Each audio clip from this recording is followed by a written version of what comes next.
Hello, everyone, and welcome to the Outlier YouTube channel and our program, Get to Know. I'm your host, DP Lyle, and I'm here with my partner and goofball, John Raab. He's the man. What's up? John, What's welcome up? to the show. Yeah, always. We have a very special guest today, Anne Cleeland. Uh, she's in Southern California, like I am. So, Anne, welcome to the show. Thank you so much for having me, everybody. Well, it's glad to have you here. Well, let's talk about you a little bit. Where did you grow up, and what about your growing up do you think led you to put pen to paper? Well, it's not a very interesting story. I grew up in Southern California. I was here my whole life, and I'm an attorney by trade. And so, but I always wanted to write historical romance. I always wanted to write historical romance. And so life kept getting in the way, as it does.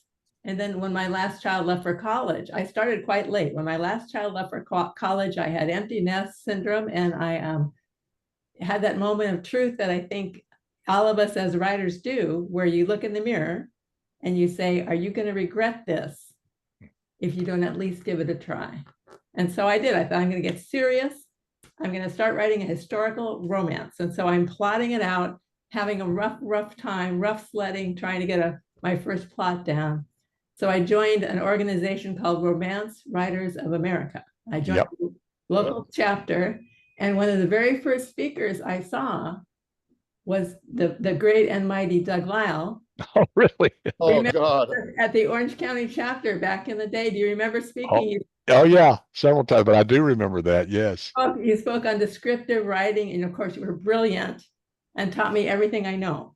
Oh, My God. And his head's big enough. I don't know about that, but yeah, I do remember. RWA was a great organization, and it was huge. It was massive.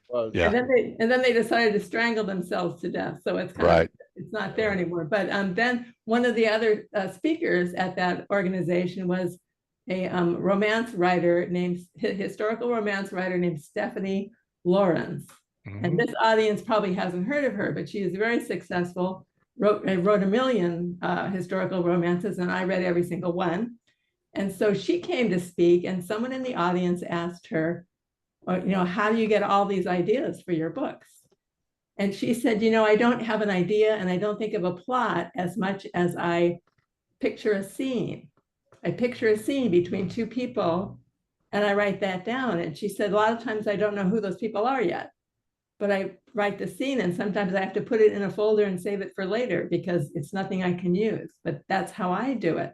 And this was like a giant epiphany for me, because I thought, well, I can do that. I can go home and write a scene. And literally on the way home in the car, I'm thinking I should write that detective scene I keep thinking about, because I used to watch a million episodes of Masterpiece Mystery, a lot of British detective. And I kind of had this scene that was playing in my head of two detectives on a stakeout, man and a woman in a car, and having this really, really awkward conversation. And I thought, that's a great scene. I should go write that down. So I went home and I wrote down. And for those of you who follow my series, who are listening, that was the proposal scene in the first book. And I immediately just started writing the rest of the book. My poor historical romance was set aside. The rest of the book poured out of me. And I think I heard not Stephen King, Michael Connelly spoke at Thriller Fest the year before last, and he said, two things should be happening when you're writing your story. The first, it should have momentum. That it should be moving all by itself. It has a life of its own. And the second thing is that you should be having a lot of fun. And that was a perfect example of that. I was struggling with the romance, with the historical romance, and the detective series just poured out of nowhere, even though I had no intention of writing that kind of a book. And so that's another tip I would give to new writers, is that if you're struggling, it shouldn't be a struggle. It's like Michael Connelly said, it shouldn't be a struggle. It should be a lot of fun. So I love to hear that, because I'm exactly the same way and do exactly the same thing. My whole Jake Longley series began with a single scene, and I said, let's just write the scene, because I wanted to write a comedy. series. I said, Right. just write the scene and see where it goes. And now I'm working on the 8th book in the And series. it poured out. And by the way, don't hide your light under a bushel. It just came out. Is it Tunica or Tunica? Tunica. Yeah. Yeah. Because I'm not familiar That's the with 4th in Kane Harper, and Mississippi. John of Suspense Publishing published the first 3 of those books, and now we're Outlier Suspense Publishing, and we're publishing this one. Just published this one and got other books coming. But Well, I love to hear that. So you became a pantser I became a pantser all of a sudden. Yeah. all of a sudden, and that's what works for me. That's exactly what works for me. And then I wrote the first 3 books, bang bang, Yeah. and then I decided I better get an agent. So I got an agent, and she sold the first 3 books to a publishing house. But then I started self-publishing, starting with the 4th book. So 4 through 20 are me publishing it myself, and this harkens back to that RWA group, because in that group were 2 of the women who were the pioneers for self-publishing, Deborah Holland and Catherine Bybee. And people in this audience may not know who they are, but believe me, the romance readers know who they are. Oh yeah. And they were having a ball and making a ton of money. So it's just like anything else. Once you have somebody else show you the way, it's a lot easier. So I really owe a lot to that particular organization. It's a shame it's not in existence anymore. Right. Yeah. When you look back though at Murder and Thrall, which was the first book in the series, and you're up to 20 books now, and this is the Doyle Acton series we're talking about. Right. Your latest book, like you just said, book 20 just came out, Murder and Preemption. Preemption. Yeah, That's all right. That one. That's the one. That's the one. You really had no idea that this was going to be a 20-book series. No. So you kind of look back now, how have you changed as an author from book 1 now into book 20? How will readers kind of see a different voice when they go through 20 different, 20 books in the series? It's kind of interesting because I'm one of those old-fashioned people where I hit the groove and I just keep hitting that groove.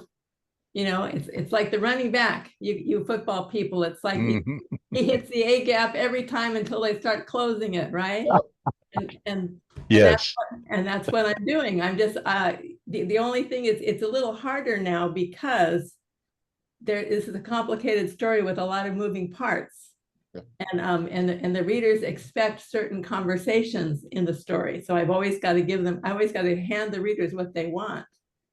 And it's really hard to write a mastermind. That's the hardest thing for me, because my Acton character is a mastermind, and he has to see a clue that nobody else sees, but it has to be a fair clue.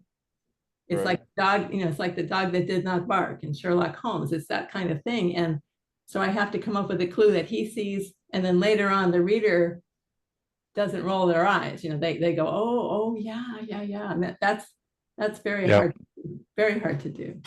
Yeah. Should I explain what the setup for the series is? Is that all right? Oh, sure, absolutely. Yeah, because it's modern day Scotland Yard. So I'm an American writer writing British detective, and the story is told by a young Irish woman, Kathleen Doyle. She's a detective.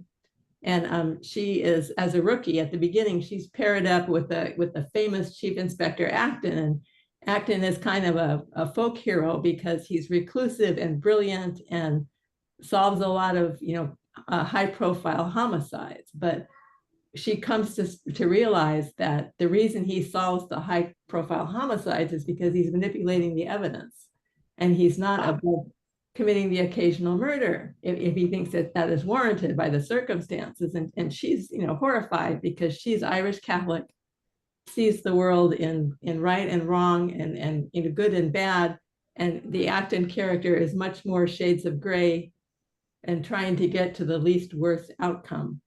And so that's kind of the overarching theme through the whole series. It's an epic love story. They get married the first book. That's not a spoiler. But she's worried he's going to self-destruct, and she's trying to save him from himself. And that's kind of the main impetus that moves the book along. When you're doing a series character, this is always difficult because I run into the same thing. Right. how do you keep it all straight? You know, as you move on down through the 12th, 13th, 14th book, and you look back, and there's a long history there. There's a lot of stuff that's happened.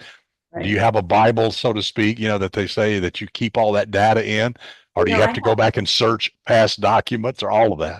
yeah, what I do is I just have a spiral. I'm old fashioned. I have a spiral, very low tech spiral notebook, and I take notes. And one of the things I do like to do that the readers enjoy is that I will take a minor character or a minor loose end from an earlier book. You know, the nanny has a stepdaughter. The witch doctor's potions that were in the evidence locker have all disappeared. You know, that kind of thing, and I pull it into a later book. And Ah, and so that's kind of how I keep track. But I get a lot of things wrong, sure. especially as an American writing British detective. You know, like if anybody's familiar with Elizabeth George, you know, she does a real, you know, she's an American writing Oh detective, yeah, I know Elizabeth. She's great. but Yep. but she's very good at the police procedural part. Yes. I'm not. I tend to just, you know, make things up as I go. You know, I was an attorney, so I know a little bit how things work in general. But my books are more about motivation, and that's what the titles are. The title is the motivation for the homicide that Kathleen Doyle is investigating, and so that's Oh, universal. I don't have to worry about getting too tripped up with that kind of a theme. Nice. So we're in October, Halloween's coming up. You know, this is get to know. Do you got some get to know movies that you kind of go to for Halloween time and things of that nature? You know, like people do Christmas, which is, you know, Die Hard's not a Christmas movie, but do you have some Halloween movies that you like to go to at this time of year? You know what? You know what? This is kind of funny because I'm a grandma. I have 7 grandchildren, and so I'm a my grandpa. I got one. there might, you know, so you will find this out that your Halloween movies end up being the Bubble Guppies, you know, Trick Yeah. or Treat Mr. Grumpfish and stuff like that, you know. So I tend to watch whatever the kids are watching. And I'm also not one for scary movies. I can't even read a scary book, you know. I can't read anything too scary. So that's that's the Yeah, difference in me she's and big Doug. into the Descendants right now. We're watching all the Disney Descendant movies. She loves the villains and she loves anything that has to do with girls or women, any kind of things like that. She's into all of that. So it's so interesting. And my granddaughter's 7, so I find it's so cool to see. It's fun. It's very That was interesting. not me when I was 7. I mean, my first horror movie was Halloween and I was 8 years old, scared Wow. to death. Oh, I wouldn't watch that. I wouldn't watch that now. Yep. Then I went into Amityville Horror and Salem's Lot and I was hooked. Oh yeah. Yeah. I was more Frankenstein, the werewolf, Yeah. because I was back in Lon the Chaney. 50s. I was a lot older. So, so you got into you finally, after getting sidetracked, got Yeah. into the historical world. And Right. how did you find that different than what you were writing? Because historicals don't really lend themselves to, oh, let's just write this scene and see where it goes, because Right. there's so much you got to know. How do you approach that? Well, you know, and I'm almost afraid to tell you this because it's so Oh, lame. don't be afraid. We don't bite. But but my process is that I choose a title. I start with a title and I write to the title. Interesting. Isn't that interesting? So like with the mystery series, it's not that strange because I have to choose a motivation for murder. Right. There's one, Murder and Retribution, Murder and Just Cause. This one's Murder and Preemption. And the preemption murder is like a mafia thing where the big fish are worried that the little fish are going to cause trouble. So the big fish take the little fish out. That's a preemption murder. So that's the theme of the stories. But even for the historicals, you know, I'll say to myself, wow, the Spanish Mask. That's a great title. I'll write a story about a Spanish mask. And that's how it works. And then I just start with chapter 1 and go.